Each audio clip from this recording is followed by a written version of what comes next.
Picasso చిత్రమా Ellora శిల్పమా అంటూ వెండితెరపై అందమైన కట్టుబొట్టు అచ్చమైన తెలుగింటి రూపంలో తెలుగు సినిమాల్లో హీరోయిన్ గా నటించి తనకంటూ ప్రత్యేక గుర్తింపు తెచ్చుకుంది తెలుగు నటి లయ.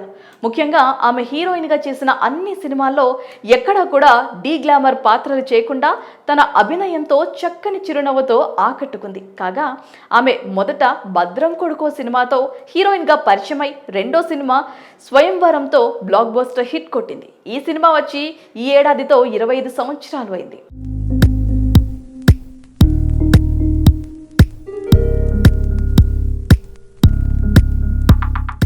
ఇక ఈ సినిమాతోనే దర్శకుడు త్రివిక్రమ్ రైటర్ గా తెలుగు చిత్ర పరిశ్రమకు పరిచయం అవ్వటం విశేషం. ఇక లయ కెరీర్ లో దాదాపు 50కి పైగా సినిమాల్లో నటిగా మంచి పేరు తెచ్చుకుంది.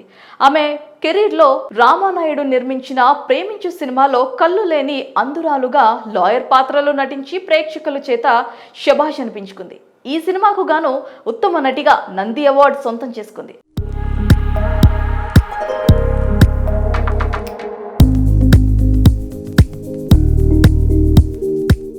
ఆ తర్వాత ఉగ్రవాదుల నుండి భర్తను కాపాడుకునే భార్యగా మనోహరం చిత్రానికి గాను రెండో నంది అవార్డు పొందారు. ఈ సినిమాలో లయ పూర్తి వైవిధ్యమైన నటనను ప్రదర్శిస్తూ విమర్శకుల ప్రశంసలు అందుకున్నారు.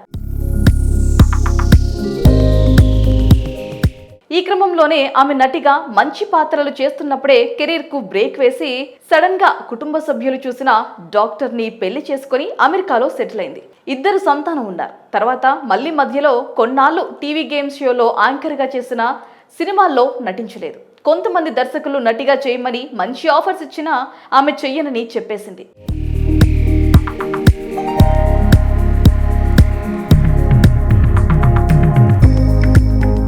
ఇదిలా ఉంటే చాలా కాలం తర్వాత లయ మళ్ళీ నటిగా సెకండ్ ఇన్నింగ్స్ కెరియర్ను మొదలు పెడుతూ తెలుగు సినిమాల్లో నటించబోతున్నారు.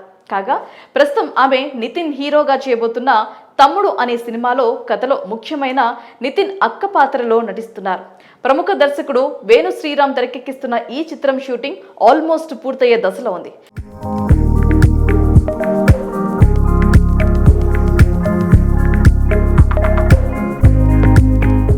మరోవైపు లయ జబర్దస్త్ లాంటి ప్రోగ్రామ్స్ లో కూడా జడ్జిగా కూడా కనిపిస్తూ బిజీగా ఉన్నారు. మొత్తంగా లయ సినీ ప్రేక్షకులను అలరించడానికి రావడంతో ఆమె అభిమానులు సంతోషం వ్యక్తపరుస్తున్నారు. మరి లయ పూర్తి స్థాయి సినిమాల్లో టీవీ షోస్ లో నటిస్తూ ఇక్కడే ఉంటారా లేక మళ్ళీ అమెరికా వెళ్ళిపోతారా అనేది తెలియాల్సిందే.